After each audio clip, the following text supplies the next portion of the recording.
Devang, I'm admitting the participant meanwhile you go live. Are we live? Yeah, yeah, we like.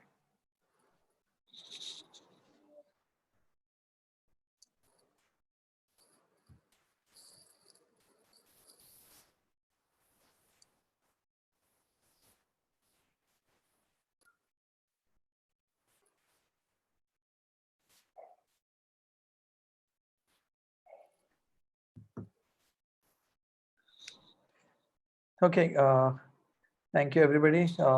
Thank you once again for coming back to one more session by F.Stop. I need to thank all the participants again for rejoining, and good to see all our panelists.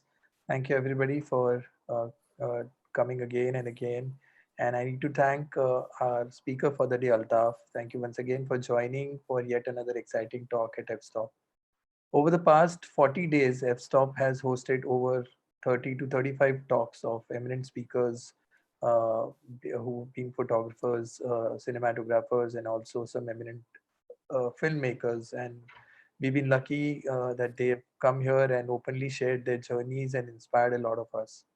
Once again, today at F.Stop, we are very happy to join Altaf Qadri as the speaker of the day. I have to mention F.Stop was formed in 2008, and Altaf was one of the first few speakers who came in to support us when we were nobody, actually. And our first talk with Altaf was actually in August 2008 and again in 2013. So thank you for coming and supporting F.Stop always.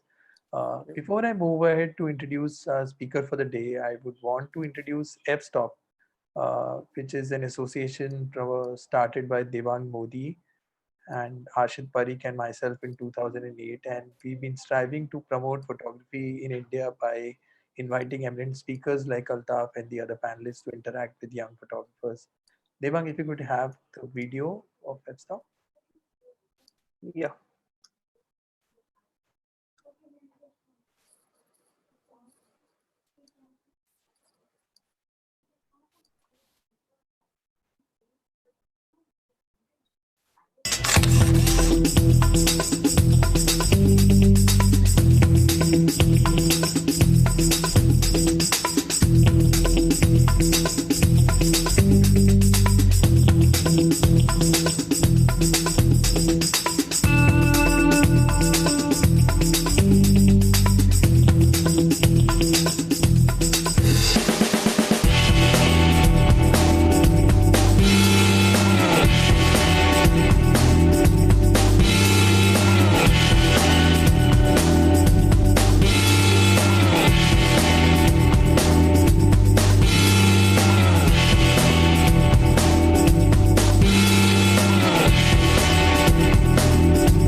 Thank you, Devang, for that. Uh, I would like to invite Altaf and hand over, before handing over the session to him, I'd just like to give a brief introduction. Uh, Actually, I'm keeping it very brief considering the amount of awards and achievements that Altaf has. I was just going through his website and we just pulled out a small introduction. Altaf is a highly respected and an award winning photojournalist. He started out covering news and features stories for the EPA in Kashmir before moving on to the Associated Press. And over the course of his career, he's covered everything from political turmoil and cultural interest stories through to major natural disasters. His photographs appear daily in wide range of highly esteemed international publications. Altaf, a 2007 National Geographic All Roads Fellow, has won numerous awards and accolades, including winning the World Press Photo twice, multiple Photographer of the Year international awards among the many years. Altaf has delivered lectures at the Aurora Forum at the Stanford University, Los Angeles College of Arts, National Geographic headquarters in Washington, D.C. He delivers guest lectures to students at various universities and colleges in India. And the New York Times has very well described him as prolific and perceptive. We look forward to an exciting talk by Altaf and the lovely photo essays that are in store for us today. Over to you, Altaf. Thank you once again. Thank you, Vinay, for the generous introduction. And hello, everybody. Uh, I don't know where to start from. Maybe uh, I wasn't meant to be a photographer when when I was a kid or a teenager. But then things happened, and I thought this is the only way to put my voice and the voices of people who I represent or from can to the wider world or wider audience.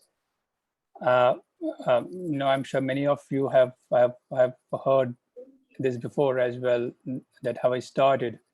It was around 1996 when and I first met with an incident. I was held as a uh, human shield by border security forces one evening when I was coming from a mosque, and there was a grenade attack in a camp nearby.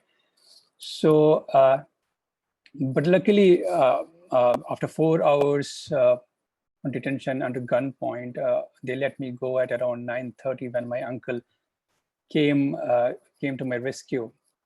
So next morning, or probably on a couple of days after this incident, my parents were very worried, and they said, "You are not going to stay here." So my sister used to live in Calcutta those days, and they and I was sent to Calcutta. In 1996, probably computers was in India at least was in infancy, and people were trying to do computer courses. So there was this computer institute in Calcutta, and my sister said, "Since you are here, why don't you do something, with computers?"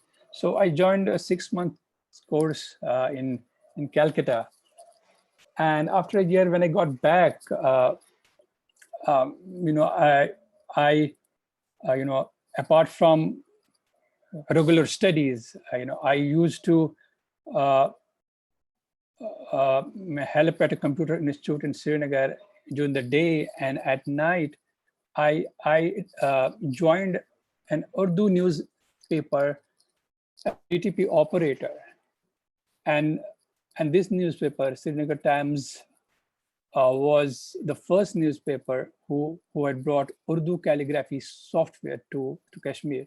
So I was the first person to design Urdu newspaper with the help of computer software.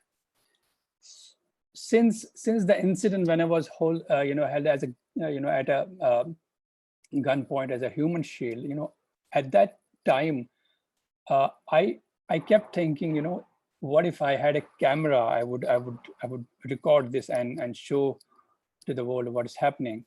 And then, that thing always remained on my mind.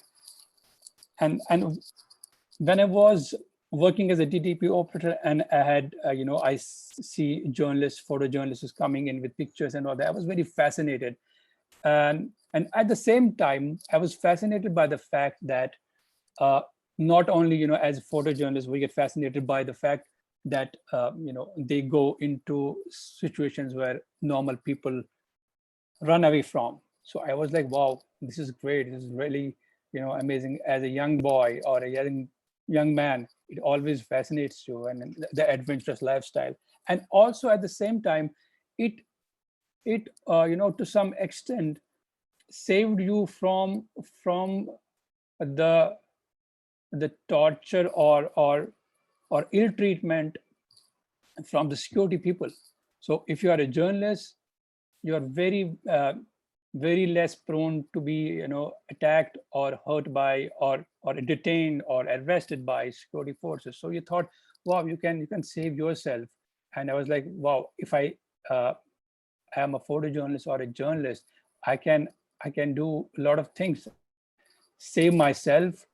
I can, I can be an adventurous like other photojournalists are, and I can show what's happening. So I decided somewhere there that, uh, I'm not going to stick with the computers. I will move on. But I didn't know when that's going to happen. So things kept going like this, and in simultaneously I was doing my graduation in 1998, 99. After I did my graduation, I went to Delhi to do an advanced computer courses. So I did my advanced computer courses, and I joined simultaneously an MNC as a DTP operator again. So I was, I would design course curriculum and all that, and study at the same time. Uh, but unfortunately, before coming to this thing, let me go back. During this computer thing, internet was newly, found craze among people. Since I was in computer business or job, I used to chat a lot. I mean, Yahoo Messenger was like my second family. People on Yahoo Messenger. So I used to chat every day with a lot of people, and so I had I had made a good friend of my a good friend from Malaysia, uh, um, and we used to chat. We used to share daily routine and stuff like that. And when in 2000, yeah, there was an IT recession. A lot of companies stopped their operations. So did my organization where I was working. So I was kind of left jobless. Now my dad was retired from government service, and I didn't want to bother him with asking him for money and stuff. I thought, why don't I now try something with photojournalism, since I don't have a computer job now, and that thing is always nagging me, to show what's happening back home. So what happened is, when I was jobless, I continued chatting with my friends. And one evening, I told my Malaysian friend, her name is Johannes Lukman. So I told Johannes, look, I have lost my job, or the company has stopped its operations. Would you mind finding a camera in Malaysia? Because we know that uh, the electronic items in India are a little expensive than abroad. So she came back to me after a couple of days, and then I saw one camera, and this is for, I don't know how many dollars, what she said, but I said, I don't have money. I don't have that much money, so I am not sure if I'm going to get it. And she didn't say anything. After a day or two, she told me, why don't I send you the camera, and you can pay me back whenever you have money. I was like, how can you trust somebody who just met online, and I mean, I can be a cheat, a crook, or something. She said, no, I want to give it a try, let's see. So she sent me the camera, and by the time she sent the camera, I was in Srinagar. And one day I got a call from DHL office that that my parcel has come, and I had to collect it, but I had to pay fee first, custom fee. I didn't have money. It costed 15,000 rupees in 2000. It was amount. And my sister came to my rescue. She had her savings and she gave it to me, and I got the camera. It was Nikon 65D, a film camera. So like anybody else, I started shooting birds, landscape, flowers, and stuff like that. And since my courses were still on, I went to Delhi again. I started shooting in Delhi as well, and I used to go to Lodi Gardens and all that.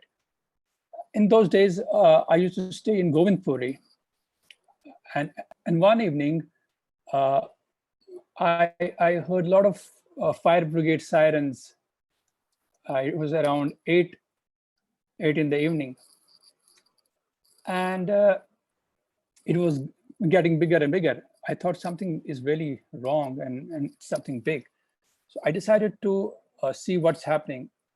I had 4 rolls of film with me, and I followed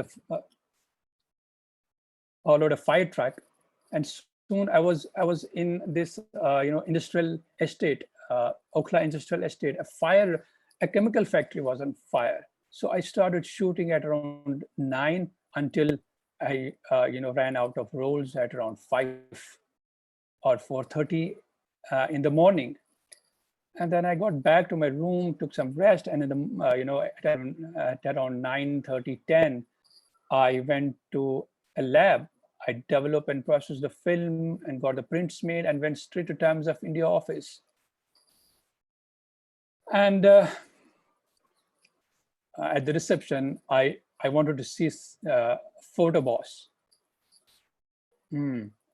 So they called somebody at the photo department, and fortunately, the boss wasn't there. His deputy probably was there. So he said, I'm coming down and let me see what you have got. So he came down, and he introduced himself as Harish Tyagi. I told him, see, yesterday there was a fire in Okhla and all that, I shot this and that. He said, look, these are okay photos, but the thing is, this is a daily newspaper. We can't publish something which has happened 2 days ago, and we wouldn't be able to publish. But he told me, I should go and see news magazines, since they used to have stories around different things. So I should check them. And he took my number and said, keep in touch. So I said, yeah, good. So I went to India Today office. I went to see Mandeep Singh, and he was very warm, and he tried to help, but couldn't. When things didn't work in Delhi, I thought, yeah, let me. And when my computers was completed, I thought, it's time to go back home. So I packed my bags and I'm in Srinagar. I joined Kashmir Observer as a photojournalist, and I used to get 1,000 rupees per month as salary, which would eventually go in the fuel, the bike, and all that. So I took this as an investment in my career, so that I can get insight into the photojournalism, how exactly this works, what are these nuances around this profession and all that. So I got a good deal of idea what's happening. And in February 2002, I got a call from Harish Tyagi. He said, Altaf, I have joined EPA. Would you like to work for us from Kashmir? I was happy. I was like, wow, yeah, of course. So EPA started its universal operations from May 2003. So I was associated with EPA from May 2003 and started working with EPA, which really gave me a platform and idea how world photojournalism works. You get to see pictures from all over the world on the wire, and that really helped me. And also, people, photojournalists from different agencies used to visit Kashmir, and I, it would also give me an glimpse of international photojournalism. Emmy Vitali used to come, so there were few assignments I went with her. It was a great learning, and it really helped me grow as a photographer, and yeah, that's actually how it started, and then I moved on to AP from 2008 onwards. Maybe I'll I'll start showing you my initial story, which I did in Kashmir. It first started as a personal story, and then I got it published in EPA. Let me share the screen. Even you might have to make Altaf the co-host. He can share his screen. Atla, can you see the share screen button? Yes, yeah, I Oh, can. yeah, he can. Yeah. Okay, let me first.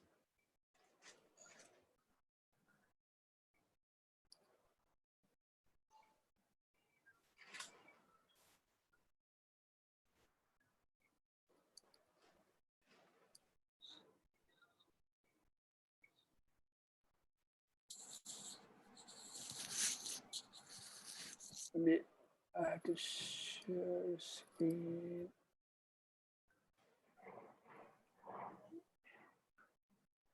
I'm not able to share the one which I'm supposed to, the big screen. Can you see the big screen? No, not yet, not yet. But I've clicked that only. It's not. No. So what's? I think in the morning also you showed this, and then made some change. No, I think you can see it now. Yeah. Now we can see. Okay.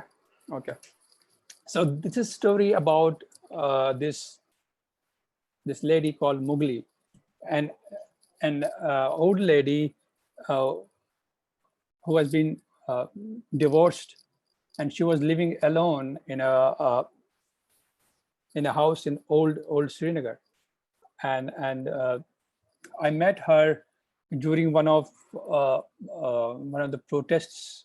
These people, the members of APDP, Association of Persons of Disappeared Persons, relatives of disappeared persons. So I met her, and I really wanted to get a glimpse of her life, how she was struggling, because she was all alone, without any help, trying to locate his son Nazir Ahmad Teli, who was a teacher and a sole bread earner for her, and who was picked by army one morning during a crackdown in Srinagar in 1991, and there was no news of him uh, ever since. So she was part of this APDP group who would meet every month on a particular day, and to share their sorrows and any updates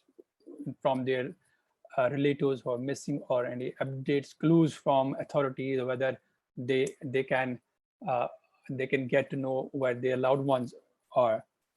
So if you see the picture, there's this guy who has come to meet Mowgli to tell her that they have got some news at the police station. Maybe she might come to know about her son.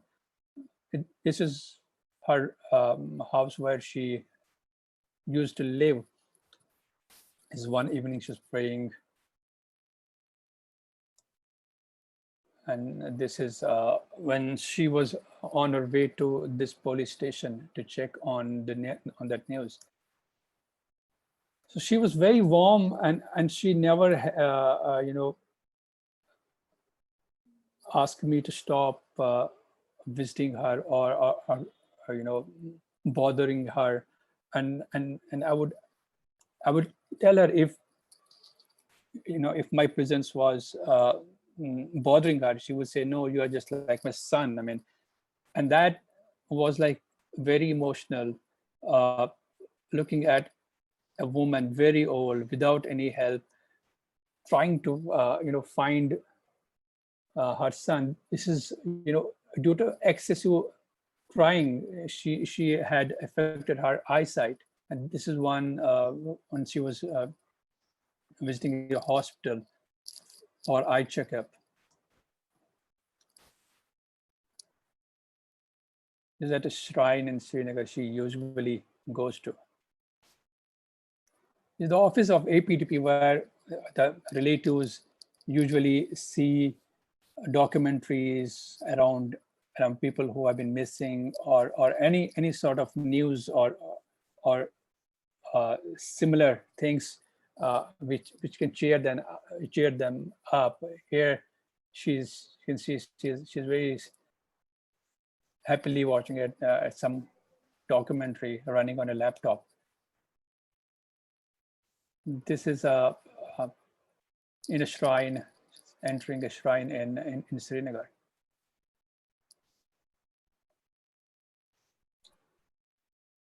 This is a martyr's graveyard in Srinagar,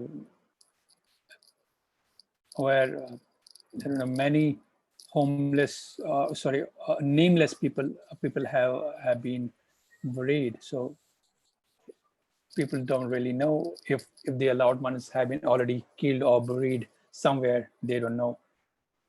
So that was Mughali's story, and in 2009, when I was on an assignment in Afghanistan, I came to know that Mughali has passed away, and that was really painful to know that she didn't get closure, or she couldn't even see her son before she died. But that's how life can get in Kashmir. Okay, any queries, any questions around Mughals? So we can move to Aung San Suu Kyi, lady leading the people. This was during April 2011, when 2012, sorry, when there were elections in Myanmar, and she was one of the candidates, main candidates.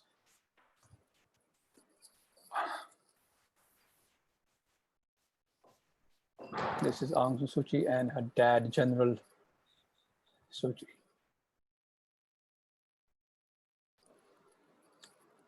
The election morning.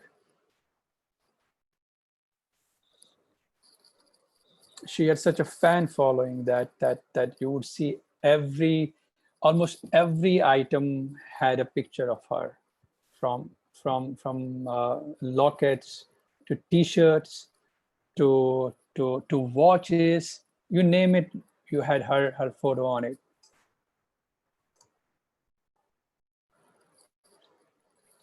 This is screen printing with her picture.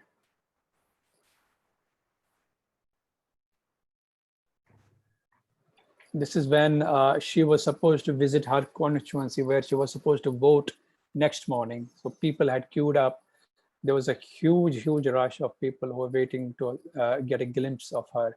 So this lady was waiting for her arrival. This was during one of her election campaign rally.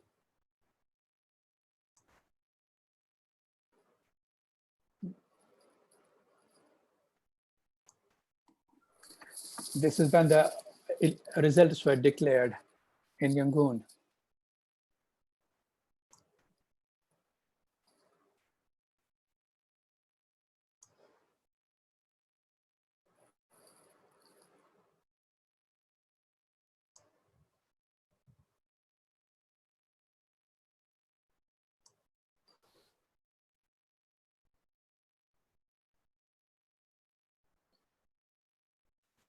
People were crazy, really. So this was the lady once stood for democracy.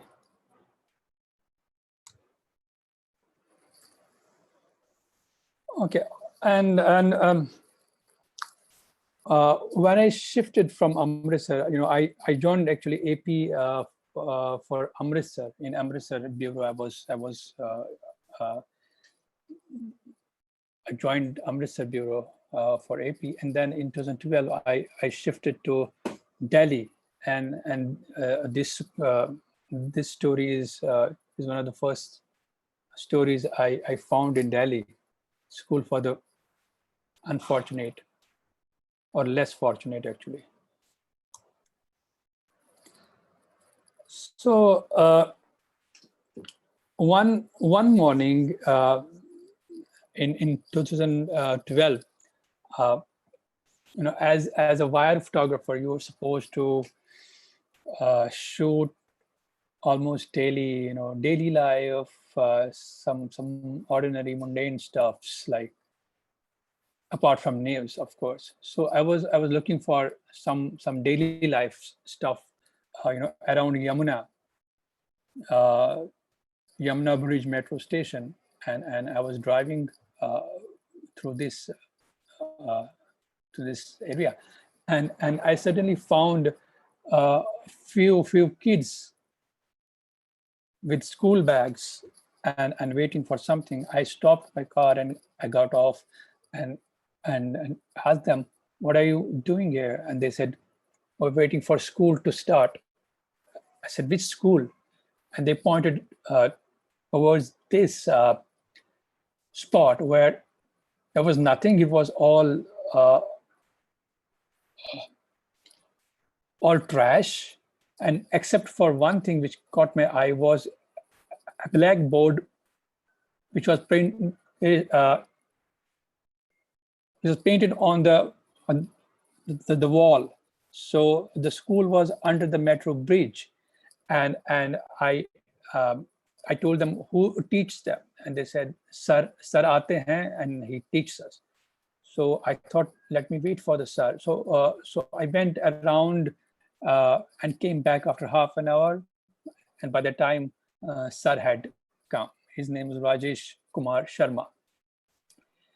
And I spoke to Rajesh, and he appeared to be a nice gentleman and said, he's a shopkeeper actually, but since he had gone through poverty, and he knows how he had to discontinue his schooling due to poverty. So he thought he should help in a small way and try and help these underprivileged kids to read. So he started the school almost 3 years back when I met him. Uh, uh, I was very impressed, and as I was talking to him, kids used to come in groups, one, twos, threes, and soon you would see school is in session. So you can see another teacher. His name is Lakshmi Chandra. He and Rajesh started the school. So I thought, it won't be it won't be a good idea to do a one shoot and leave the place. I thought, let me continue and let me continue to follow up with the school and see uh, how they are doing. So I started going there almost regularly, which helped me actually uh, to be friends with kids, and they were at ease when I was there. So I was kind of invisible in front of them, so uh, they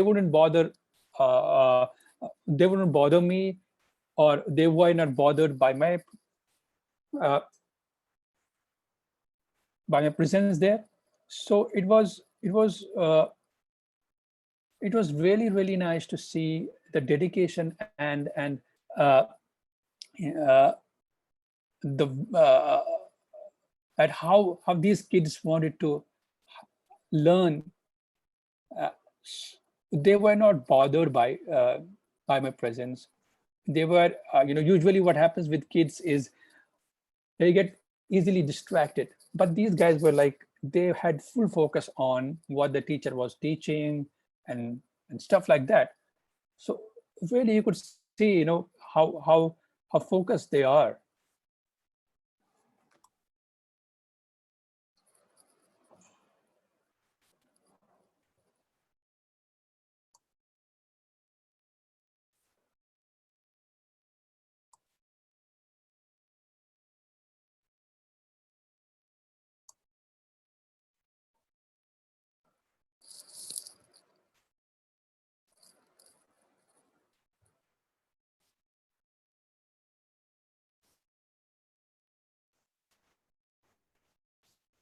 So at the end of the school, they would wrap the mat and store it, at nearby nursery.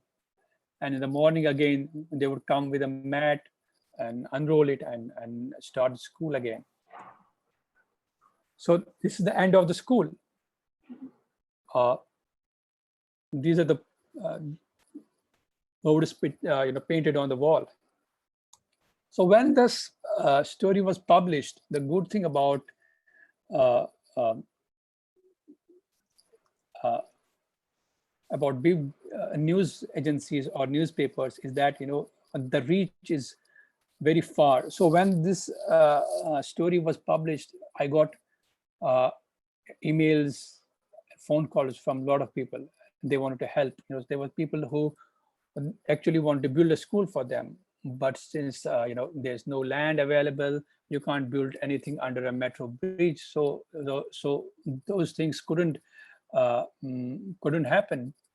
But still, there were people and volunteers who came and helped the school with or the kids with uniform.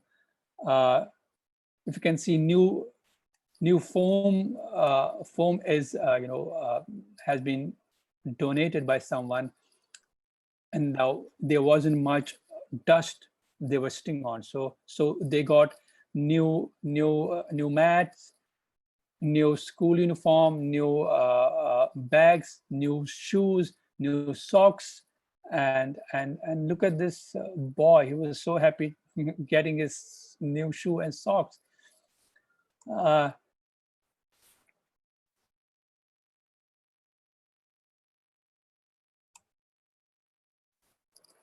And the story got also got a World Press Award in 2012, which helped it further in getting the word out. So after this was out, almost every news organization came and started doing stories on the school. And Rajesh Kumar Sharma is now invited for radio talks, shows, and stuff like that.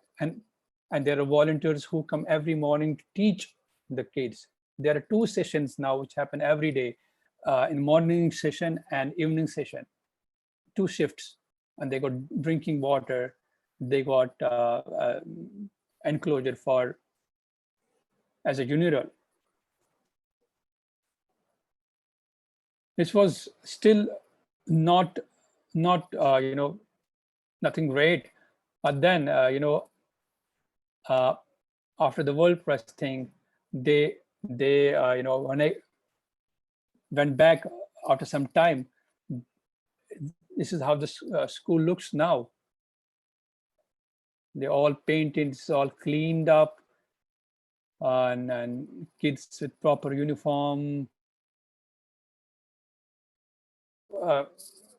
Now there are 1, 2, 3, 4, 5, 6 blackboards, which means the roll is increasing, and a lot of kids coming. So this is what probably how what the power of photojournalism can be. It can really help people change, and it can change lives of people who would have been otherwise not known to the world at all. In 2007, I got a rare opportunity to shoot Hajj pilgrimage, which happens in Saudi Arabia. It was in collaboration with National Geographic and King Fahd University, Saudi. I have selected pictures. I have called it faith in motion, to show some movement in in every picture, because a lot of we are used to see normal pictures. So I thought, let me give it a try to do something like this. So this is a Sudanese pilgrim coming out from a ship.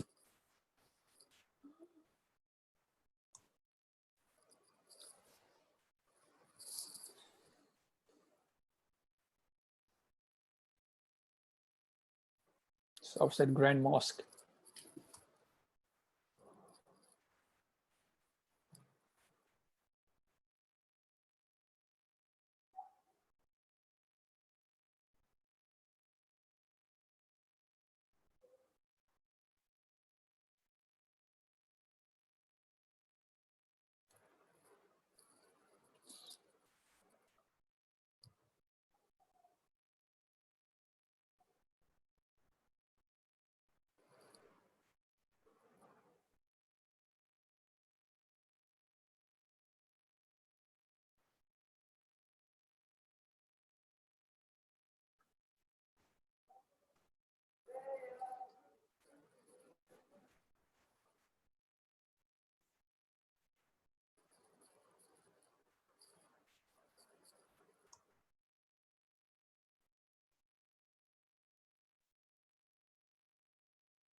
So Libya, yeah, and Libya was in 2012 when there was a war going on between rebels and Gaddafi forces, and I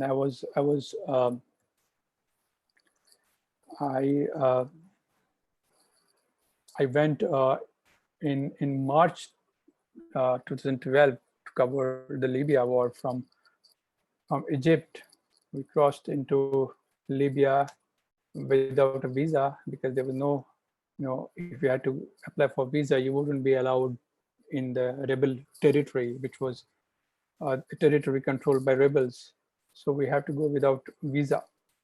So uh,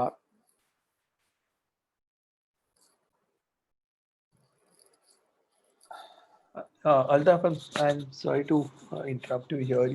yeah, I know we have such lovely work that you've been showing us, and obviously Libya is something that we've been looking forward to. But as you know, Summer had also requested. Some of us have heard the horrific experience that you went through in Libya. I remember myself reading on the internet that in April 2011 that AP photographer Altaf Qadri goes missing in action. Mhm. And till the time everybody could hear about your safety, and yeah, I'm sure you would have something to share with all of us, that what actually happened, how you went missing, what were you doing at that yeah. time, right? Let me share something Yeah. quickly, uh, so that you can understand what I'm talking, because really helps.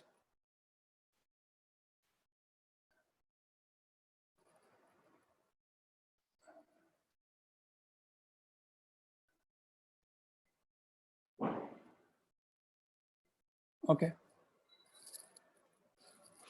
Can you see my screen? Yeah, we can. Okay. Yeah. So, as other journalists, I went to Libya to cover this conflict, and in March, ending March 2011, and our hotel was in Benghazi. You can see here the arrow.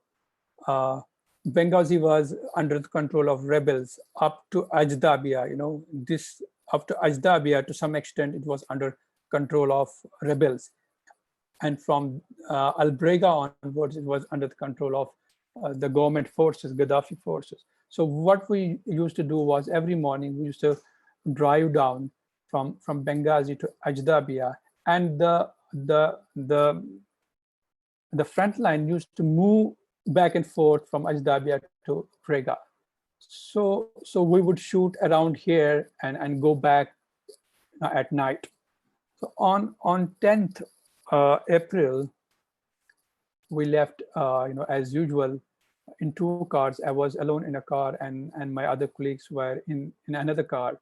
So we left hotel at around 7:30, and we traveled to Ajdabia, and it's around 160 kilometers, and we were in Ajdabi at around 9 or something. So we started shooting on that day, the checkpoint, the last checkpoint where media was allowed by the rebels was this gas station.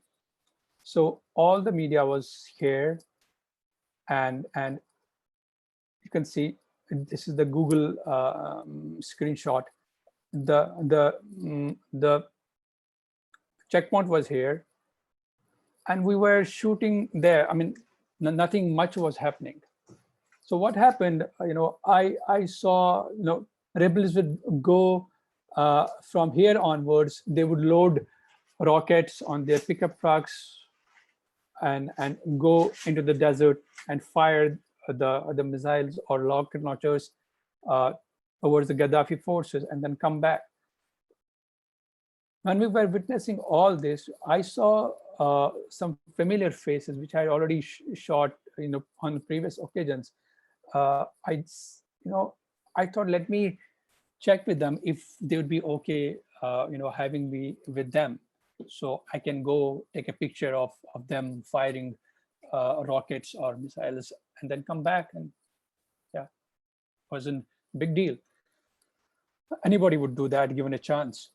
So I saw this red pickup truck with the missile launchers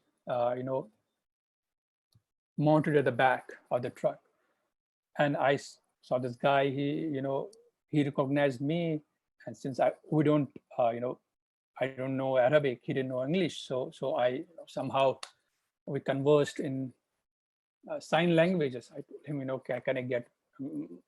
can I go with you? So he said, okay.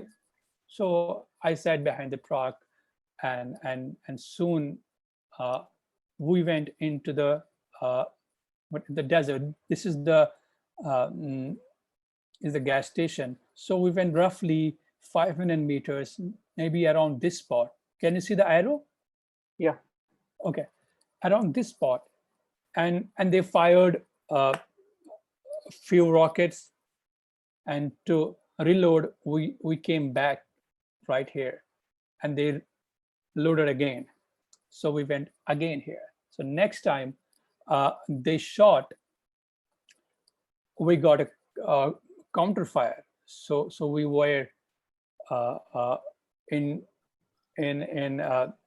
were actually under attack by the Gaddafi forces.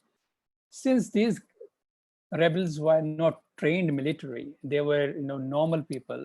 They were businessmen, bankers, teachers, and stuff like that. So they didn't actually have that capability to resist actually, and they got panicky. With the panic, they decided to run away. So they drove fast, and I jumped behind the truck. You will soon see the video. I'm going to share a 3-minute video. So I got at the back of the truck, and there was fires, firing was going on, bullets were flying, bombs going off, and suddenly, while we were fleeing, they fired one more missile. Was it accidentally, or they actually wanted to do it? So the impact of the missile left me imbalanced, and I was thrown out of the truck. So I was on the ground, and they didn't stop. So I was all alone, you can say, here, and I was supposed to run all the way because everybody else was here at the gas station, and my car was also there. So I was supposed to run all this, and these Gaddafi forces were firing, and they were speeding. They were speeding towards the gas station and the checkpoint. Now that's what I'll show you in the video. And before I go to the video, I'll show you the spot. This is where I was hiding. Is a small room behind the gas station for like from 11 in the morning till 8:30 at night, and then I moved to this house, which is here, at night. We'll see that in the video.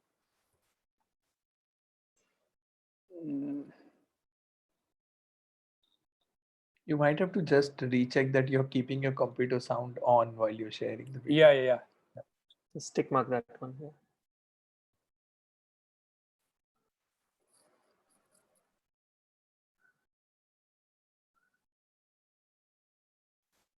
Can you see the screen? Not yet. Okay.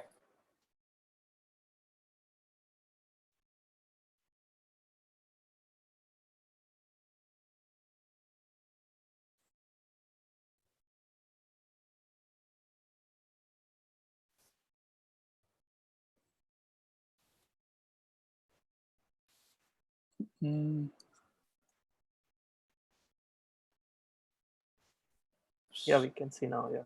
No, sorry, I shared the same screen. Yeah, you can see. Yes. Yeah. Okay. Here you can go.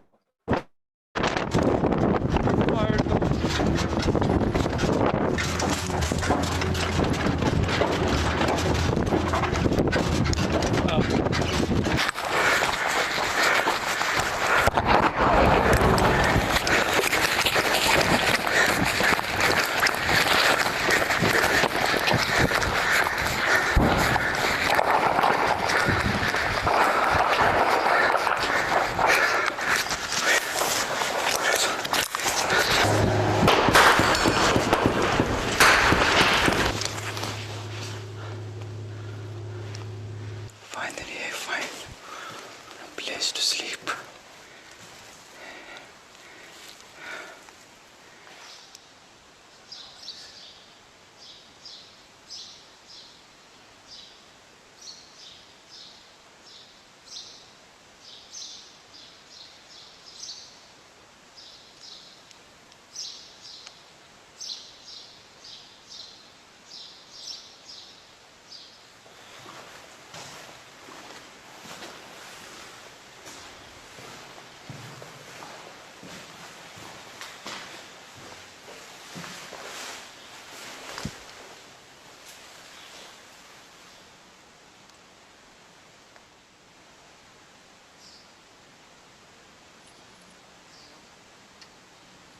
This is the view I had from that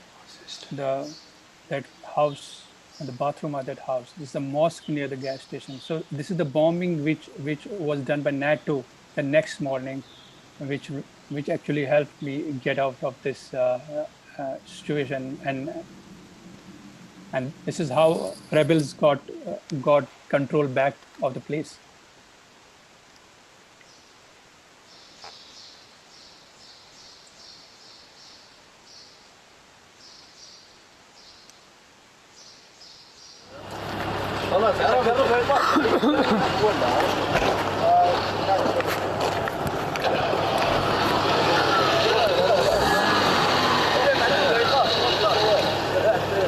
This is the commander who just enter in the end. It was right, In the right front. There is shooting. There is. So he was the commander who kind of interviewed me when their guys found me in that house. So what actually happened is, when I got into that room, let me take you back to this this place. So what happened when I got to this room? After 2 or 3 minutes, the Gaddafi forces came and looked, and they started shooting, in these rooms, which you see, to make sure if somebody is hiding there, he's just neutralized. And when they were walking towards the room I was in, they suddenly stopped, and they didn't shoot anything inside, and that's how I kind of survived. And if you see this door, the upper portion was intact, the below portion was blown, the the glass of the door was nowhere. So I crawled inside the door. I stayed there from 11 in the morning to 8:39 at night, and when I when things got a little calm in the evening, I went to the other rooms which we just saw to see if there is a way to go somewhere. So from that room, I saw there were houses nearby where I could actually go and be a little safer, because here the Gaddafi forces were on the front of the gas station, so it wasn't very safe. Somebody could could just come and find me in that room. So I thought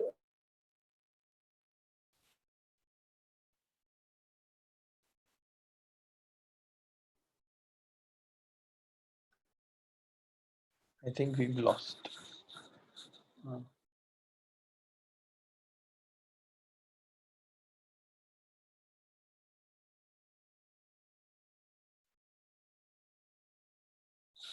I'm just calling.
Devang, do you see him again in the group?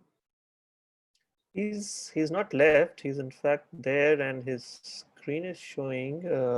Means the presentation view is still on from his side. Okay, when I'm stop sharing, so it's not going off.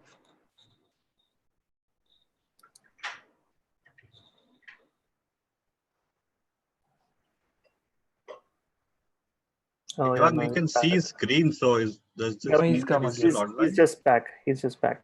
He's just got back. Must have the PC might have jammed up or something.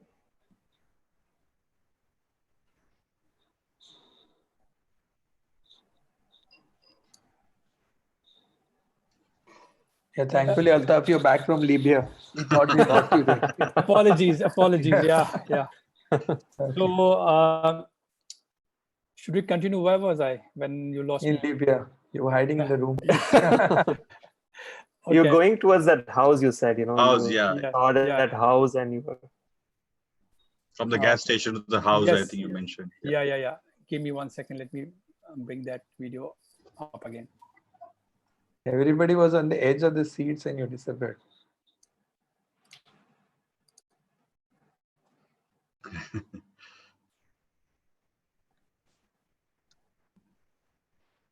You can see it Yeah. now, right? Yeah.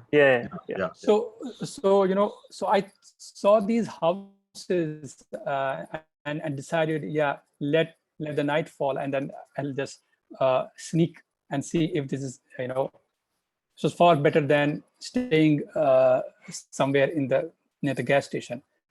So, and to my surprise, when I got in the house, it was pitch dark. I was luckily having a small torch with my, on my zipper on jacket, and I used that to locate what is happening.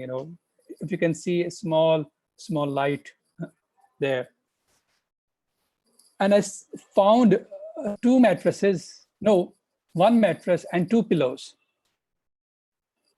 I was like, wow. I put down my cameras and lie down, and I was thirsty, like anything. Now that I was a little safer, I could feel my throat was dry, totally dry. I decided to look for some water. I couldn't. It was completely dark there, and I decided to go out and see if there is something in the trash. And there was a 1-liter water bottle. It was half full. So I got it.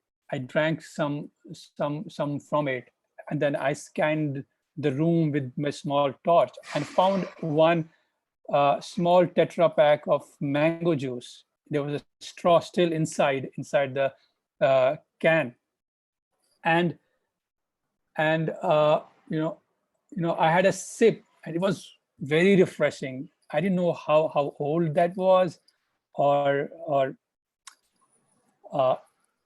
whether it was it was okay to drink that, but I anyways drank it, and I went to sleep. So at around 5 in the morning or 4:30 in the morning, I could hear the sound of the warplanes. It was a lot of planes were actually flying very low, and nothing was happening. It was only the sound of the planes I could hear. And suddenly, as soon as the sun rose, they started bombing, and they started bombing all over. I could hear the sound, but I couldn't see unless I saw this, and I didn't know what they were bombing.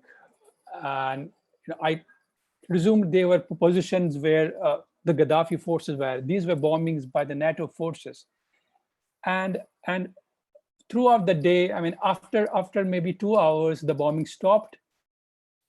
And if you if you see this, on one side of the house, I could see the highway. On the other side, I could see the gas station. So I could, I kept eye on both the sides. For the good part of the day, the Gaddafi forces were going towards Ajdabia. After around 3 in the afternoon, they suddenly stopped, and there was no car going there. From around 4 in the afternoon, there was suddenly a rush of vehicles coming from Ajdabia to this point. I was confused what was happening, and suddenly I realized that that something is really not good. I mean, I thought I'll be stranded here for days and days. In the meanwhile, I would, I saw camels in the desert walking, birds flying. And it would give me some sense of hope that, yeah, these, sometimes, I would think that let me walk at night through the desert. But then I realized how far I am from the civilization. I could be shot by anybody. It was dangerous to walk, so I decided not to do that. But anyways, at around 5 in the evening, I saw one pickup truck stopping right here outside the gate, and it was carrying armed people. I thought, oh God, now that's it. They're gonna kill me. So I decided to be to stand in the corridor, just in front of the main door. As soon as the person uh, opens the door, he would see me, rather than, he should be so surprised that he shouldn't reach up to his gun before listening to me. So I stood there, and this guy opened the door, and I was like, with my two hands with the cameras, I said, I'm a journalist, Sahafi. So he was surprised to see a human being there, and he wouldn't speak English. Obviously, I couldn't speak Arabic, so I showed my in sign language that I'm trapped here. Please save me and all that. I'm feeling hungry and thirsty. So he took me out in the waiting pickup, and he had some sandwiches and burgers on the front seat with the juice. So he gave me, and he told me, let's go. So he took me to the front uh, of the gas station, which was here. So he took me here, and I didn't know. I thought they got me. So either they're going to kill me or arrest me. And these things were so common. 4 New York Times journalists were arrested, and they were freed after 40 days. A South African freelance photographer, Anton, who had met a few days ago and had spent a whole day with him, was killed a couple of days back by the Gaddafi forces. So I thought either they are going to arrest me or going to kill me. And then this gentleman, the commander, which you see on the right side on the frame, he came with a camera, small camera you see in his hand. And he said, you have to, I will take an interview of you, that how we saved you, and you have to, answer it. I'm kind of thinking now it's safe, they will not kill me. At least they will arrest me, but they will not kill me because they will have recording of my interview.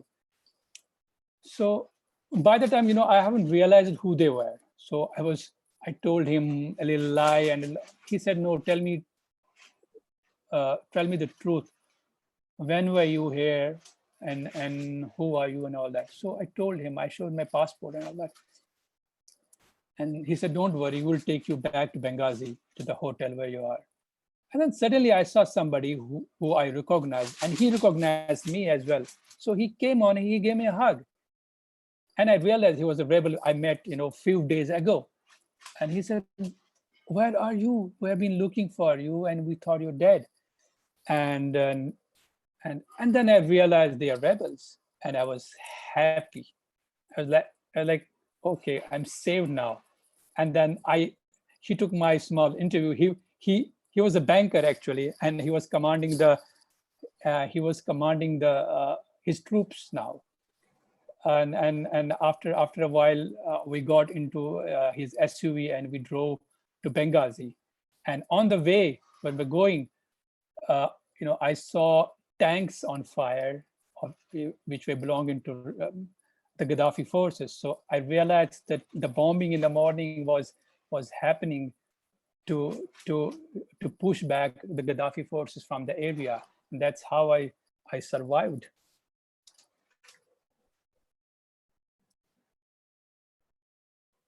Yeah, that was intense. Yeah. Yeah. And I'm sure everybody's waiting to see the images that you pulled out. Oh, okay. Yeah. Of all this.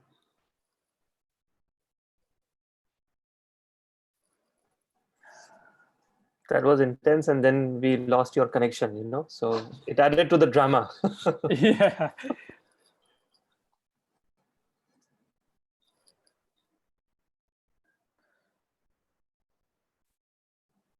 You can see it, huh? Yeah. Okay. I couldn't, I didn't get enough chance to shoot that, since it was my maybe 10th day there. So as soon as this incident happened, then after 2 days, I left because my family was was in very, very bad shape, and they really wanted me back. So I had to cut short that assignment and come back. So these are some of the images I have shot there.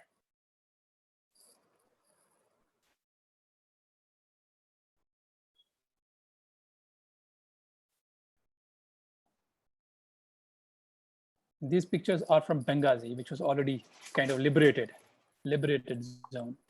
And this is at the front line. They're getting ready.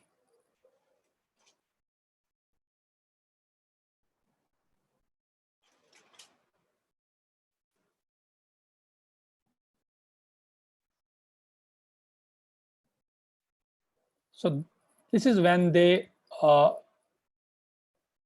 fired the missiles from the truck.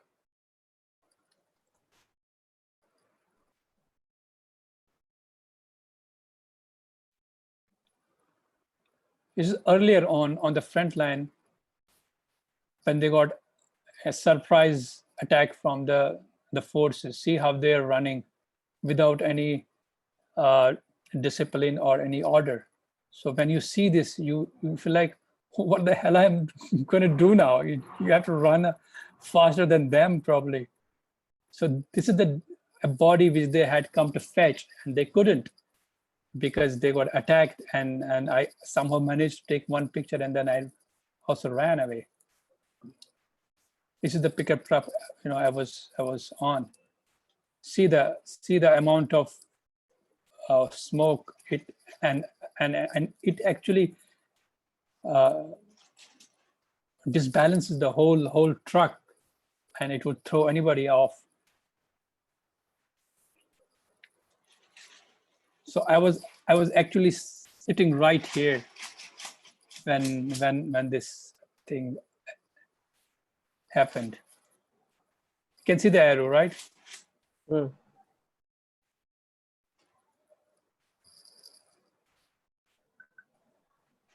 So the Gaddafi forces soldier.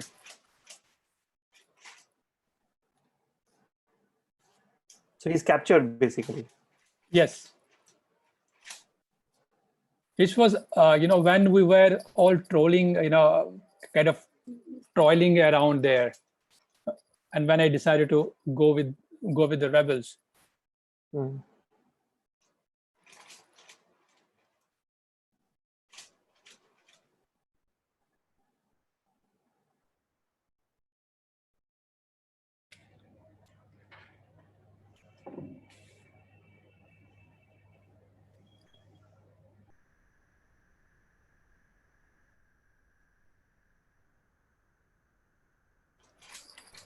That was Libya, and now back to where we started. That's Kashmir. Yeah, Altaf, I'll just again stop you here. I would request if any panelists, want to add anything to whatever, Altaf has I think spoken so Soumya far. had a question. Yeah, Soumya. Yeah. Altaf, those were very compelling and very strong images. And, that's Thanks. exactly that's the kind of access that is practically the stuff of dreams for photojournalists, Mm-hmm. I mean, when we're on the ground and when we're shooting, we just want to be out there and we just want to be getting like the strongest of images and be in the middle of action and be there and do things. But what your work, what we also realize when you're telling all this story is you work with an agency. There's a certain hostile environment training that they would have made you go through before you go Yeah. there. Mm-hmm. But even then, and my question is also because there'll be a lot of aspiring photojournalists here, and there'll be early career photojournalists, and this is something that I really think they should hear. When you're out there, you're absolutely on your own. Like AP could be there for you once you came back. AP could be there for you when you were going there. But when you're there, you absolutely by your own self. Mm-hmm. What Right. is the risk that you keep telling yourself you should take? We've had instances. We lost Ravi Kanoja some time back, and everyone said that there's a line you should not cross. But what is that line? How do you really know? And I also ask this because when we were photographing the CA protest and subsequently the riots, we saw there are a lot of young photographers who were there, who were probably not supported by some organizations, who were freelancers, and who were in the middle of action. A lot of times, I'm sure you would have seen them, they would be doing things which are extremely risky, which probably you and me know that are not things that are supposed to be done. But probably someone who's just getting onto the field would not be aware about that. So can you please talk a little about that occupational hazards, and how much would you say one should push for a photograph? Oh, yeah. So, as a photojournalist, representing a wire agency or any news organization, you have a pressure to produce good work. Obviously, I mean, nobody would say, okay, I sent to our assignment, I will just do okay. You really have to push a little harder. I mean, there is always a line which you said, rightly said, that there's always a line. But when that line blurs, nobody knows. I mean, when you are on ground, something might seem okay. As I saw, I will give you my example. I saw, I saw those guys going in the desert, shooting and coming back 4 or 5 times. So I thought maybe 6th time I would go and come back, and then I'll be fine. But it didn't happen. So, there are professional hazards absolutely involved in any profession. So look at now, I mean, doctors are at the forefront of, coronavirus. So they have their own hazards and risks involved. So our risks are a little greater when we are covering conflict and war. We have to make sure that we take only calculated risks. The main thing which I think I was missing was communication device. The mobile phone I had didn't have coverage there where we were. So if I had a mobile connection, I would have called my office or my colleagues or my friends that I'm fine, don't worry. So they wouldn't be panicky, and I would give them updates regularly. I had, we had a satellite phone that was with another colleague who was shooting, who was also shooting at the front line, but on the other side of the road. So he couldn't see me going. And if I had a communication equipment with me, it would have been much easier. And all said and done, as a journalist, we always try and aspire to get great photos, and definitely in the run, we somehow cross that line which we shouldn't probably cross. But it all comes with experience, and next time I would definitely think twice or thrice before doing something like this, before going with a group of people who didn't had actually good training to secure me. You go, sometimes you would go with embed with US forces. They made sure that you stay alive. They will get you no matter what happens. So here they deserted me actually because they were not trained to do that. So always, I mean, whosoever inspires or aspires to become a photojournalist and cover conflict and war had to, to be very, very careful about, in these situations, who you are going with, what is their expertise. Everything should be actually thought through, and communication device is very vital.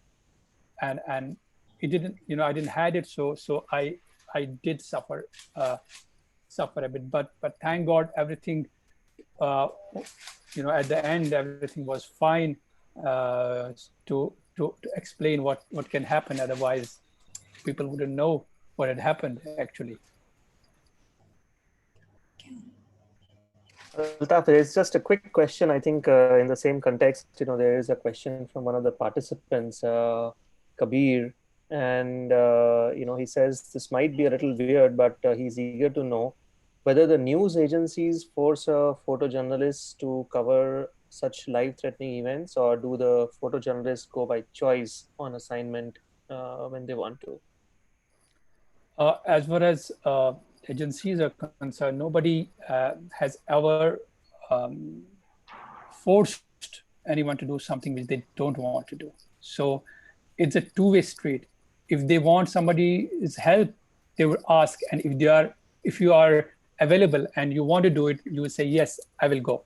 So this works, work like this. Or sometimes you ask for an assignment. You'll get up and say, hey, I want to go and cover that, and then it's two-way, and every agency makes sure that you don't put yourself in a risk, or you don't get hurt, and that's absolutely, nobody wants their staffers or their people to get hurt. So nobody is forcing here, and people choose what they want to do. Also, Altaf, just to add to that, could you also talk a little about the hostile environment trainings that happen? Yes. Just put it out there that there are these options for people. Yeah. Usually international news agencies, the staffers go through this hostile environment training, which is basically few days course, which can make you ready for such assignments. They will teach you first aid. They'll teach you how to keep yourself safe, how to read maps, how to treat your colleague if you are hurt, how to distinguish between different bullets and different landmines if you are there, how you can present yourself if you are kidnapped. So all these scenarios are taught there, and you somehow can understand when you are in that situation, you can get really help from them. I don't know if every news organization send their staffers to this training, but I've seen international agencies do that often. I mean, in 4 or 5 years they do it once for their staffers. Right. In India, though, I don't think there are any Indian organizations which resort to hostile environment training. India does not even have any hostile environment training courses. No, we did in I did my hostile environment training in London, and somebody did in Hong Kong. So yeah, in India we don't have something like that as of now. Thank you. Looks like an opportunity there. Yeah. No, they're really trained. They are actually, the people who do this are ex-military officers, doctors, or who are known to, who know how these things work really. Yeah. Cool. Fauzan wants to ask something. Give me a sec. There's some noise coming from this window. Yeah. Sir. Hello? Yeah, we can hear you. Okay. Sir, go ahead. This the recent trend about embedded journalism, where you are almost like sponsored by a certain military, and, you only get to cover one side of the war or a conflict, and I find this very immoral in that sense. So, as an agency, being an American agency, being with the American troops, it's kind of a very biased way of looking at news, So I wanted to understand what can a photographer or a journalist do in this kind of a situation? It's not entirely biased. We have had photojournalists embed with US troops showing whatever is happening there. Of course, see, what embed means to see what you are being shown to some extent, not entirely. So there are cases where the embedded journalists have gone outside their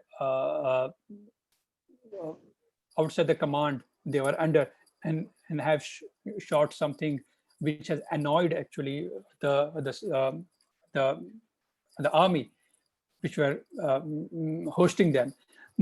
But the thing with the agencies luckily is, if you see it from the army's perspective, then you also have people covering from the different side, so you can then collaborate and then say this thing,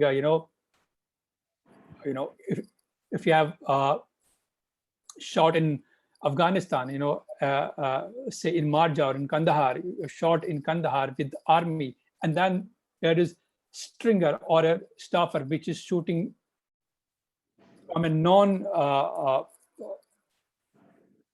he's not embedded. So then what the news agencies do is they always put both things out. It's not only entirely from the army's perspective or the embedded journalist's perspective. It's also the perspective from the journalist who is not embedded with the army, and then they kind of collaborate and put out the piece or the news or the photos. So I understand, Altaf, that way. I mean to say, you are going in an embedded position, you will be representing the army point of view, correct? Very rarely would you get a chance to be critical of the army, whereas there would be another balancing act done by somebody else, but you will have to toe the line. To some extent, yes. To some extent, you are asked to sign a paper where you will be asked, if you see a casualty, you are not supposed to file picture right then. You have to wait for permission from the army to file the picture. So there are ways of kind of censorship there. But to some extent, there are many photographers or journalists who have done reporting or photography beyond the embed when they were actually embed. So it can be both ways. Okay. It depends on the journalist's integrity and how he can present himself, and how he can have how he's able to get another story. One just very small question. Do you get picked up for this kind of assignments because you being a Muslim, you would be comfortable with another sect of Muslims? I didn't get your question. Can you come again? I'm saying you're going to Libya. Okay. Okay, and that being a Muslim stronghold, so would you be picked up among the other journalists because you are being a Muslim, and they would be more comfortable? No, I don't think so. I don't think that No. that's anywhere in the scheme. Before me, there were so many other AP photographers who were not Muslims who were sent there. So it's not it has nothing to do with that. Okay. Yeah. Okay, so we'll just get Altaf to move ahead, because I believe he's fasting. We don't want to stretch and trouble him too much. Yeah. Okay. Let's see this Kashmir thing.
So that was Kashmir, and then moving to Afghanistan.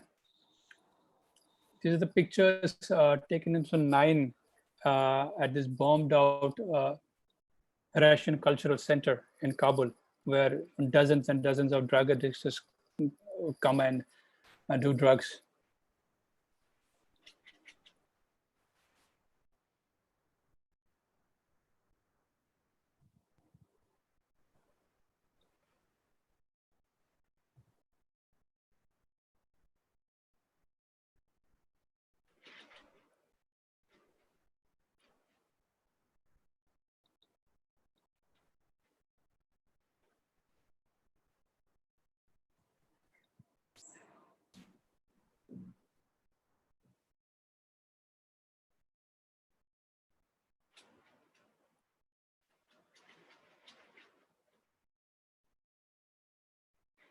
This is this in Jalalabad.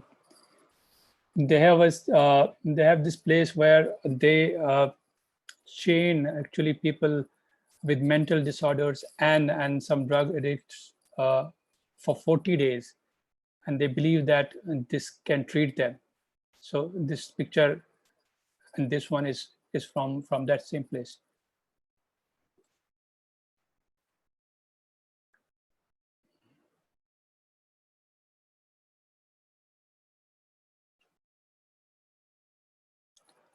This is a rehabilitation center in Kabul.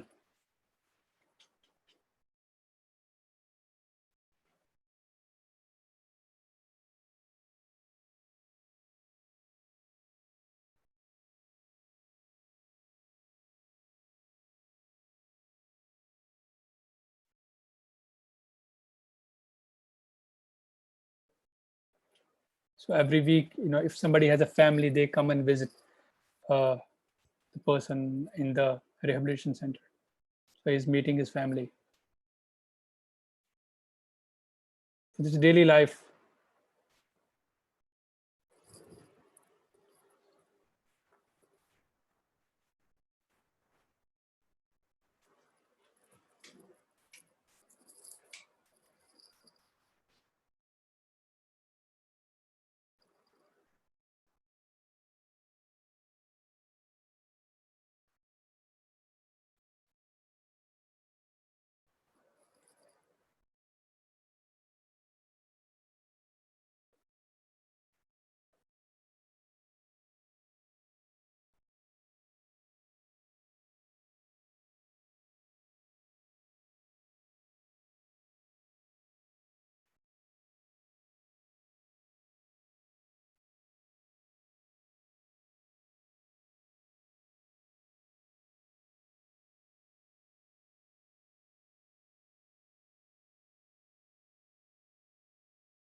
So in Delhi, I did a story about this family, a mother and her two children, who had come all the way from West Bengal to Delhi to to do something, to work, actually to find some work, but she ended up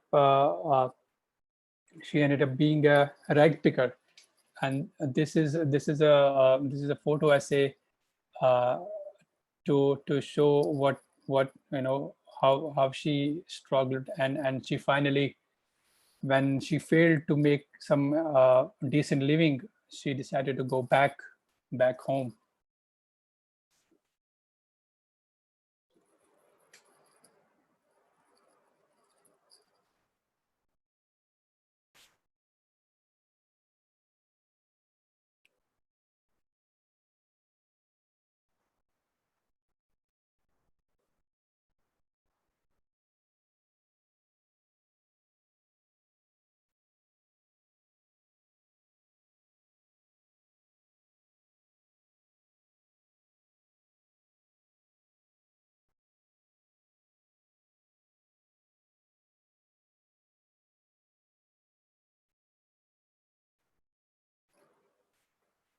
So this is a family. Her name is Marjina, the mother, Murshida, and daughter, and Shahidul, the son. So here in this picture, Shahidul was sick, and and his sister was lying next to him to comfort him, make him comfortable. Going through the trash to find some reusable to sell in the market. One thing I've noticed is, no matter what, I mean, kids being kids, they don't, they always find their ways, they always find joy and happiness among any miserable condition, whatsoever. I mean, she found a necklace and she was so happy with it. And this is a moment where when this a neighbor, he's also a rag picker, he found a bouquet and was flirting with the Murjina.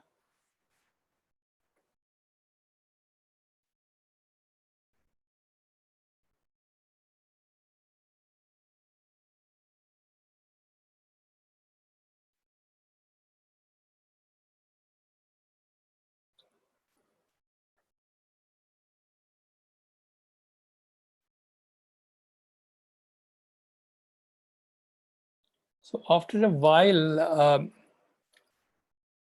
they were not doing well in terms of health. The kids used to get sick every other day, and here Murshida is feeling sick. She probably had caught dengue or malaria, and she was shifted to a hospital in a cycle cart.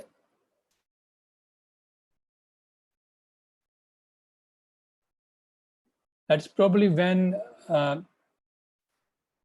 mother decided to go back. Things were not working, and then probably she might have thought that enough is enough, and she decided to go back. So here she is saying bye to her neighbors.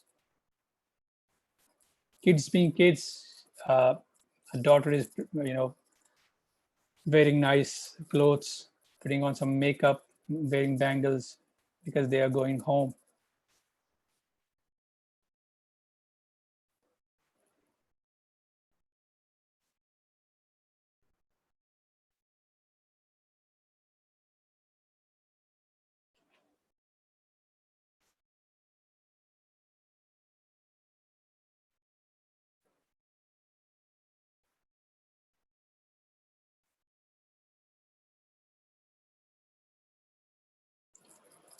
So a story I suddenly found in Old Delhi was, I believe, was hopeful. This boy, 7-year-old Faman, I was looking for some daily life stuff in Old Delhi when I bumped into this family, uh, uh, and his parents were teaching him on a cycle cart, and that caught my eye. I said, "Wow!" And that's when I decided to follow the family and see if I can do something more about it. So I went there regularly, and the result is this photo essay. This is where they live. This is a cycle cart, and at night they spread this plastic over their head, and this becomes their home.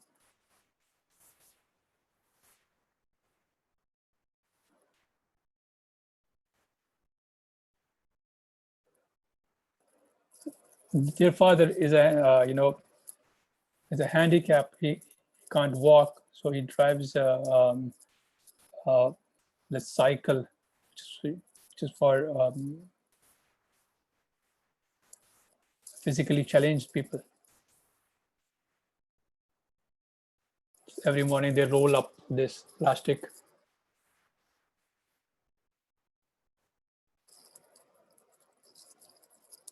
Is Farman's mother getting him ready for school.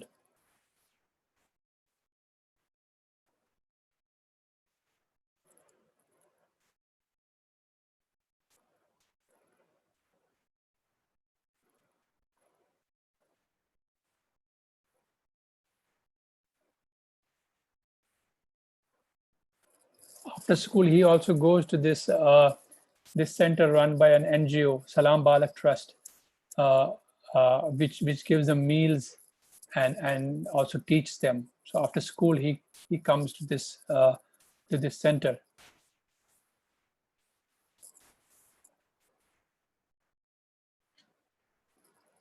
His mother, she begs in front of Jama Masjid Delhi.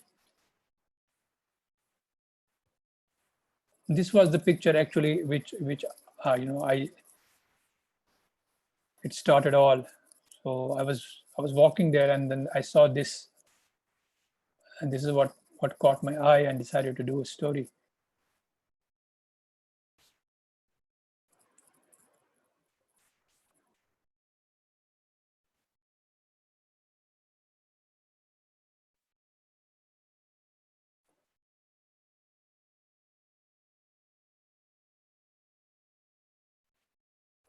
They're expecting rain, so they covered all their beddings in polythene.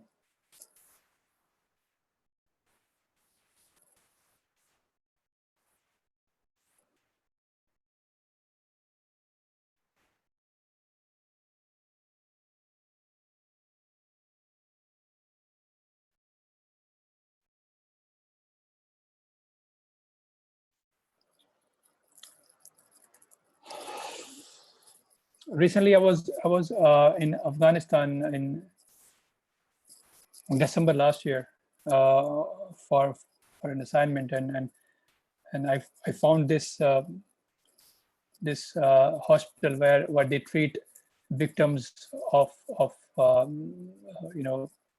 victims of violence, and I decided to do a small photo essay about children, how much they are affected with the ongoing war.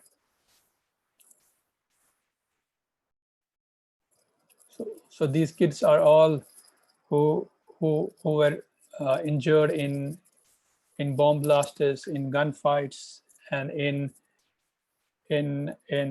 some of them were wounded when they touched something which looked like a toy, but it turned out to be a landmine, which was left by Russians or Americans or God knows who, but they eventually end up killing hundreds and hundreds of children in Afghanistan.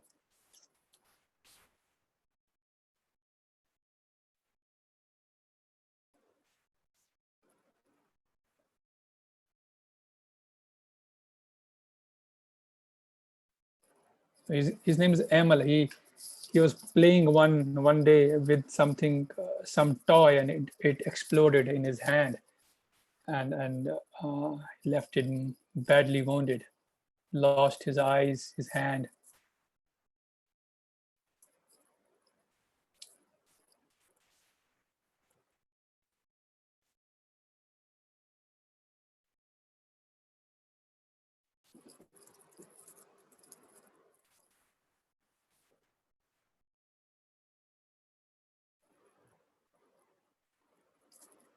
Man's leg is being amputated at the emergency hospital in Kabul.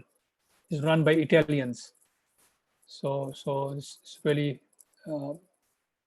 super specialty hospital in Kabul for the victims only. It's Emil and his dad taking a stroll.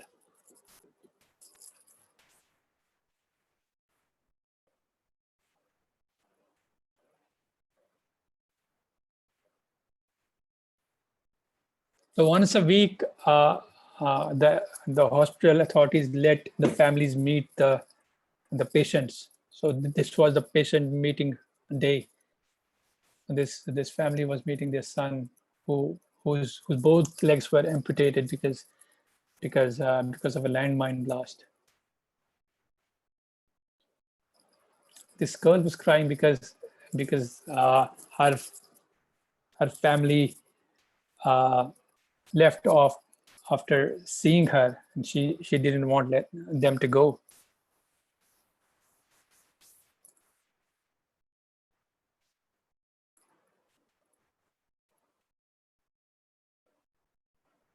This is at the Kabul ICRC center.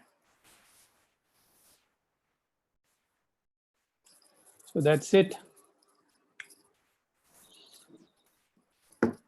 Oh, Yeah, thank you. I think you just need to stop your screen sharing.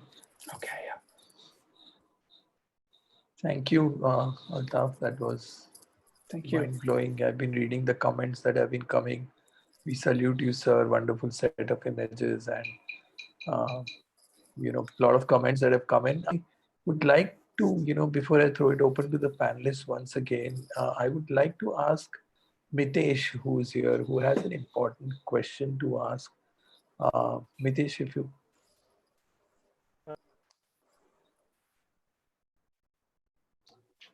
Altaf, can you hear Hi, me? Mitesh. Yes. Really, really moving images, and what a wonderful body of your work. Thank Just you. had one question. You're in conflict in all your situations. Does it ever compel you to go beyond being a journalist, beyond just documenting?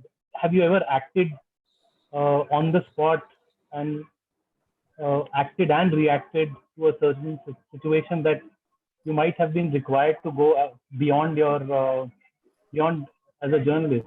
Have you ever acted beyond that? In some situations, yes. There have been few incidents where we had to, or rather, I had to jump in to help people. Sometimes you can't just be there. When there are people around, yeah, you don't need to do anything because there are already many people. When there aren't many people and you can be of any help, and you should. So there have been major two incidents where I had kind of helped. One is in 2006. There was an attack in Srinagar on a rally when so this cop. I'll share the pictures. I have the pictures. Hold on. Be quick. I remember you had shown some video also, which is quite relevant to what. Which video? I remember you shown a video of you helping the cop or carrying somebody. Not the video. Still, yeah, I'll show that. Okay. You can see. Yes. Okay. This was the park where Congress rally was happening, and it was attacked. So we were not in the rally. We were in the office. So we rushed. Our offices were nearby. So this is what I saw, and everybody was running away. And if you see, you can see it. So when I was shooting, I suddenly saw this guy, this cop, in this sort of ditch, and he was apparently dead. And I kept shooting, and this cop was trying to get him out of this place. And he was crying, he was yelling at everybody. Nobody would stop. And I was taking pictures. So, I couldn't do much because fighting was still going on. It was very scary. And he asked CRPF, you can see CRPF bunker vehicle, and they didn't stop. So he was basically left alone. And then he tried to drag him out himself. And there was this cop was standing right there, and another man jumped in. So he's still asking CRP to come and help, but they didn't come. And then he looked towards me. I was like, yeah, I need to stop and help him. So that's one. This guy also came. That cop also came, and there was one arm which was left for me. So I also helped him, little bit, and we put him on the middle of the street, and still nobody is coming to his rescue. Mind you, everybody else was hiding. See, if you can see, in the background, people are hiding behind the wall. It was really scary, and to some extent, find it was hard, but it was, I wouldn't have said no to that cop. It doesn't, it didn't matter if I miss one photo or two photos, but it was really necessary to help him. So yeah, this is the final image when the JK police vehicle came to help him. You can see this guy is still wounded. He has got blood in his arm. So these are some of the incidents where actually you have to stop being. Let me show you one more example of.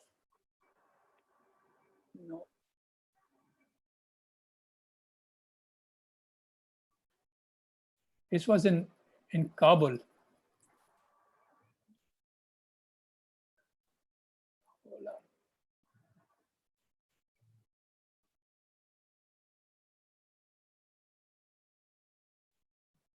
So there was attack on a United Nations compound in Kabul where the staffers used to live. And when I was, when I reached there, I saw this staffer. He was a German. He was on the first floor of this house, which was adjacent to the house which was attacked. So he had broke his ankle, and he couldn't come down through this ladder. And so what they decided is to lower him down from that roof. And there was only one person down who couldn't actually get him. It would be hard for this lone person to carry that guy. So I came in and I helped him. The left hand is mine. So we left him. It didn't matter.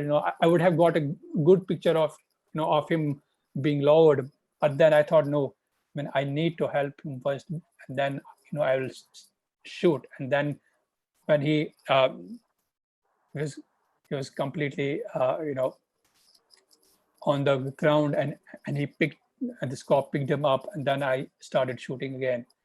So yeah, there are there are times when you have to stop being a photojournalist and start helping. This is amazing, Altaf. Thanks. No words. Thank you so much. Thank you. Okay, I have a relevant question. I think that there's a question by Kabir. He wanted to ask you, how do you overcome the fear of covering such dangerous situations? I don't think we overcome. We tackle it. No, I don't think anybody can overcome the complete fear of covering something. Some violence, or you just learn how to cope with it, and how to how to make your way uh, through photographing, and I mean, I wouldn't say we get over the fear. डर सबको लगता है, गला सबका सूखता है. It's like that cheesy line from maybe from an ad, but it happens. And the only thing is that you learn how to tackle it. That's it. Yeah. And there's also one question that's come up a lot of times from Dharmendra.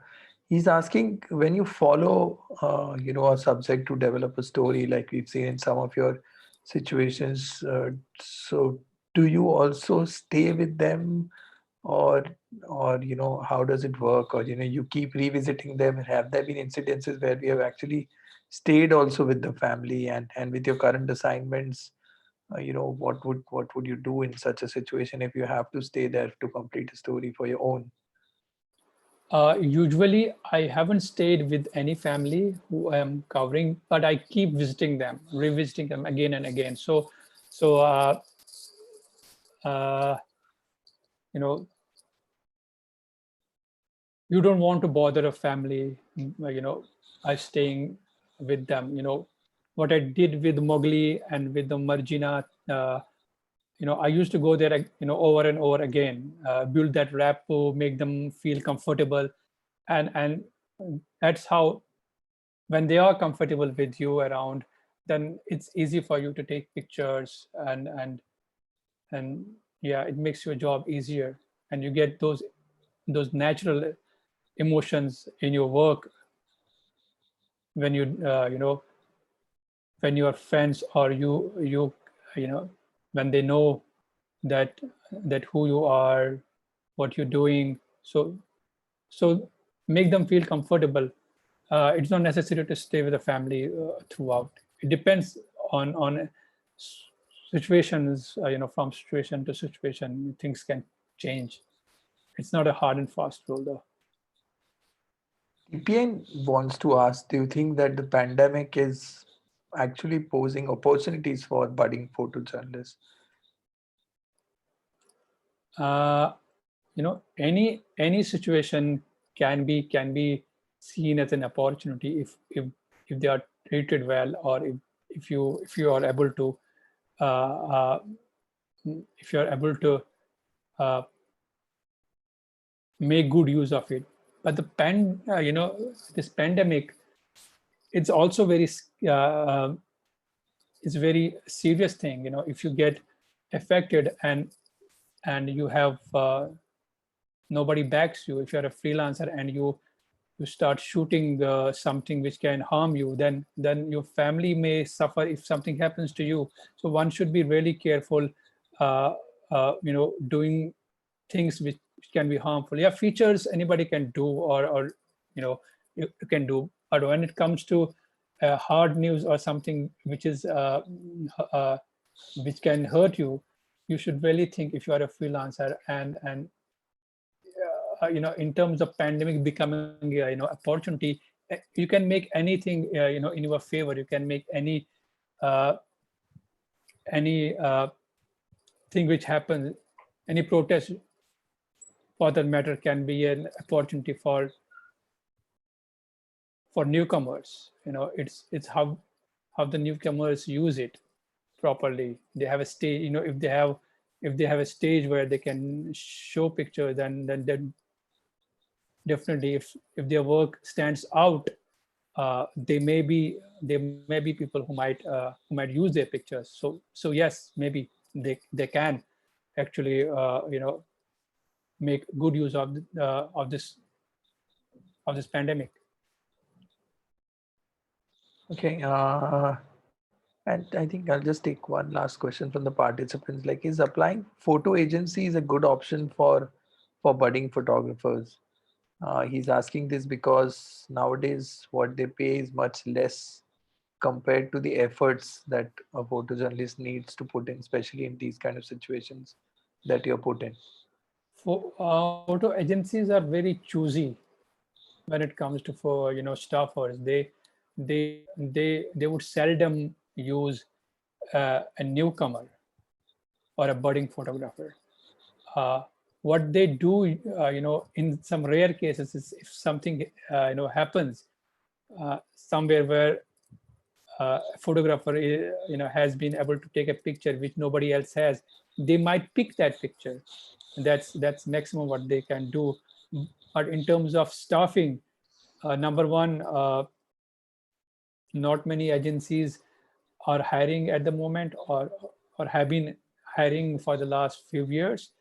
And even if they hire, they would hire an experienced guy who knows how to deal with situations. How to It's not only taking pictures, it's also about news sense. It's also about uh, uh, writing captions. It's also about fast filing. It's also about getting around the news, getting access. So experienced guys, experienced people have contacts. They can know, uh, you know uh, they can use their resources and contacts to get an access where otherwise freelancers won't be able to get access, or youngsters won't be able to get access. So yes, it's difficult for younger photographers to be hired by news agencies. Okay, I will quickly request our panelists if anybody wants to add something, because Altaf did said in a good way that gala sabka sukta hai, but poor chap, he's been fasting and he's not had water since morning. So we don't we really need to thank you even more for speaking your heart out for so long. So if any of the panelists want to add something, yeah, Samar you can go ahead. Yeah, thanks so much. Altaf, I've seen this work of yours, especially the story in Libya. Each time I look at it, and it's like it's unreal to see somebody go through like that. A conventional person or a photographer would be like, I ain't going in that profession anymore because I've seen death so close by. I was just thinking each time I look at it, when that bombing was happening of the American or the NATO forces, they could have easily come and bombed the place where you were staying, because this was all, it was a habitat, and that's the target really, which is where people hide. So, I don't want you to talk. It's just an observation. Looking at your work, I think, it's not always, I think, especially for young photographers, it's not always that you have to go middle of World War II. But, you can take simple ideas, simple stories right where you live, like what you have done so perfectly with the stories within Delhi, working with that little child there. I mean, there's such powerful images, and it's really a great respect for you, what you really do. I mean, it's amazing. Each time I just get blown away with your work. Thank you so much, Thanks so Samar. much. I mean, yeah, I mean, I have been telling newcomers to look for long-term projects, not long-term in terms of year, 2 years. I have been telling them, go and follow a story for a week or 2 weeks. That gives you an idea what your weaknesses and strengths are. There are people who are passionate about photography, and then suddenly when they are asked to a story, they are not able to do that, because it's not sometimes it's hard for us to follow a story or to get in that genre. So not everybody is made to become a photojournalist. Somebody can become a landscape photographer or a fashion photographer or an advertisement photographer. So it also gives you an idea if you follow a story, and then it gives you an idea if you are comfortable with this genre. Because once you are in, it's very difficult to get out and to look for something else. So my advice to young photographers would be, yeah, to go out. Don't rely on single pictures. Try to do small stories around your locality or around your story. you don't need to go to conflict zones or war zones to become a photojournalist. You start, building a portfolio where you live, and then you can go ahead in your career. And no wonder no youngster had asked, do you take interns when you go to war, cover war stories? Even I can't take. I remember, I don't know if Altaf does remember, but we had a very, very strange experience when Altaf had, come to Ahmedabad. So Altaf and me were shooting a festival in Ahmedabad in the night, and a woman who apparently seemed to be in a possessed state, told Altaf that don't shoot my pictures, you won't get any images. And both of us shot, and Altaf showed me the images, and we were smiling. The next day, in the morning, I was looking at the images in my camera, and I was ready to download. And Altaf reaches Kashmir, and from the airport, he calls me, Vinay, my card has been auto formatted. So that was an eerie experience that we shared, and I'll always remember that. Yeah. So any other panelists who want to quickly add over here? Yeah. Can I? Please. Hi, Altaf bhai. Yes, sir. Just for the audience, I would like to say that we have a common love, and that is Kashmir. And of course, for you, that's I would say, a lifeline, the oxygen, and it's very close to my heart. But coming back to your work, your work gives me, gives spin in my spine. Many times, but I feel so jealous of you. You are there in situations and just creating pictures, and your pictures are creating, not only you're doing a reportage, but your pictures are also bringing change. Like in the case of that school under the flyover, it's commendable. It's commendable, and you do it so with such dedication, with such selflessness. That is again, heads off to you. Thank you. So many times. Yeah. That's actually what keeps us moving. I think all of us here is the power of the power of image, which can really change. If if we want, a single effort of us can change life of many, and which I have witnessed. Yeah, definitely. I mean, yeah, this is very, it's inspiring myself. After when I keep when I see works of different photographers, yeah, it inspires to stay in the profession and to do whatever one can do. Yeah, it's yeah. Thanks. And you Thanks a lot. always speak, your heart out. Whenever, it's so honest, so honest. Thank you. Thank you so for much. sharing your work. Thank you, Altaf. Yes, it's always a pleasure, and especially for F.Stop, because I think for F.Stop, yours was the first workshop ever with F.Stop, and that's how it started. Yeah. So it's always been very special. Thank you so much. One thing Vinay used to tell me about Altaf, like when he was there, which one story he told about he and Altaf sharing this woman. And Altaf is such a hardcore photojournalist, I would say, and Vinay shares this to me many times, and he gives an example to many young photographers that Altaf मेरे घर पे सो रहा था और रात को उसका camera बिल्कुल बैटरी चार्ज करके ऑन करके सो रहा था. You never know if there is a situation at night and I have to run. So, yeah, I used to do that. Yeah, I used to do that. That kind of life a photojournalist has, and a true photojournalist always, charged to. Yeah, ready. Yeah, ready. Never know. Also, I think, Altaf, I've seen the video that you showed just 3 minutes, but you have a longer one of almost half an hour that I've seen. Yeah, I've seen that. Yeah. So even in that situation, you're recording and capturing, documenting, now, that situation. That's amazing. When you are, safe, and now, I curse myself. Why didn't I shoot the whole thing? Them. I was watching them from the window. You saw. So I saw those people coming.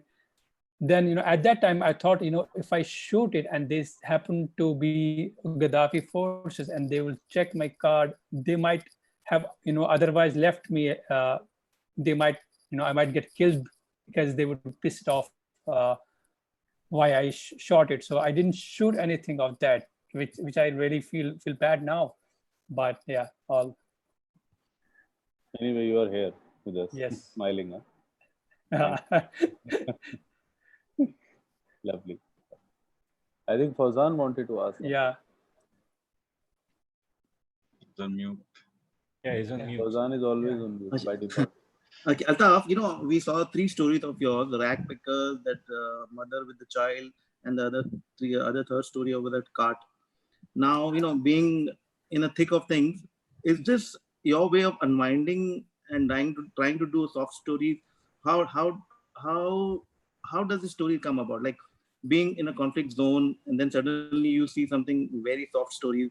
So how does your temperament work in this kind of situation, or is it your escapism? And for the last maybe 8 years, I'm in a different conflict zone now. It's called Delhi. So which which actually makes you very boring, and you're fed up with the things you do here, like protests, press conferences, and all that. And these are the ways I try to be a photographer again. I try to do something different. And yes, these stories have come, not come as a story. They were I have stumbled upon them. I have seen one picture, and then I started thinking, yeah, let me follow this thing. It might turn out to be a good story. And then as I go on following these things, and these things become a story. So I don't go out with the with the idea of shooting a story. I go out with open-mindedness, and whatever comes my way, I'll take picture. And then if in that situation I see something which might be a story in future, I start following it. If may I add something here, I think Fazan, if I see his work, he's a photographer who's always driven by emotions. So whether it's a conflict zone or whether it's a city like Delhi, all his work is driven by emotions. Whether he's shooting those kids in Afghanistan hospital, or the kids here under the flyover, or that story of the mother with 2 children, or the story of that boy at Jama Masjid, uh, in that shelter home, I mean that open home where they're living on the streets. I think most of the stories and all his stories are very emotional driven. He's a very emotional driven photographer. So No, I agree with that. Every photographer works with emotion, but my I was trying to understand the mind of a photographer who's doing a kind of a very hard story, and then being not shifted. I would like rather forced to be doing this kind of soft stories. So it's like how does one overcome that kind of a situation? I don't find them as soft stories. Maybe not the right word as soft stories, because they're very emotionally very powerful stories. Maybe No, when you the compare this situation with is not there, the conflict zone is not there, but the stories are very very emotionally charged. That's it. I see these these are also conflict pictures. It doesn't necessarily have to be a violent in conflict. This is a conflict when a family is forced to live on a street. It's also conflict when a family of 3 has to come all the way from West Bengal to earn their livelihood in Delhi. So it's a different sort of conflict they are fighting against. Socio-political conflicts are there. Yeah, I mean, so yeah. Okay, all right. I think there are no more comments. There are a few more questions, Altaf, which we will try and email them to you so that you can go through them later. And if you feel like, you can send us the responses, which we will forward to the participants. Sure. So on that note, I would like to thank Altaf once again, and I'm sure all of us are very fortunate, and he deserves a round of applause Thank you so much, not only for the great pictures that you Thank you. showed us, but for the great human that you are. We saw the change that you brought about in the lives of so many people, not only through the conflict images, but images that you did and how you brought about the change in the school that you shot for. These are kind of things that would motivate us more to do so much more for the people that who are also our subjects in photography, as we call them. Thank you once again, Thank Altaf, you. and thank you Thank you all so the much. panelists once again. We wish you please stay safe and shoot safely during Yeah. the pandemic, and we hope to see all of you again. Thank you once again from F.Stop. Thank you, guys. Thank Thanks you. a lot. And Altaf, our Ramzan iftari is still now on. It has been many years. So, yeah. We'll do it. Let the pandemic go over now. बहुत सालों से गोली दे रहा हूँ. चलो. All right. Thank you so much. Thank you, guys. Thank you. Thanks a lot. Bye bye. Thank you. Thank you so much, Altaf. Bye. Thank you. Bye. Bye. Devang, you can stop the YouTube right now. Yeah.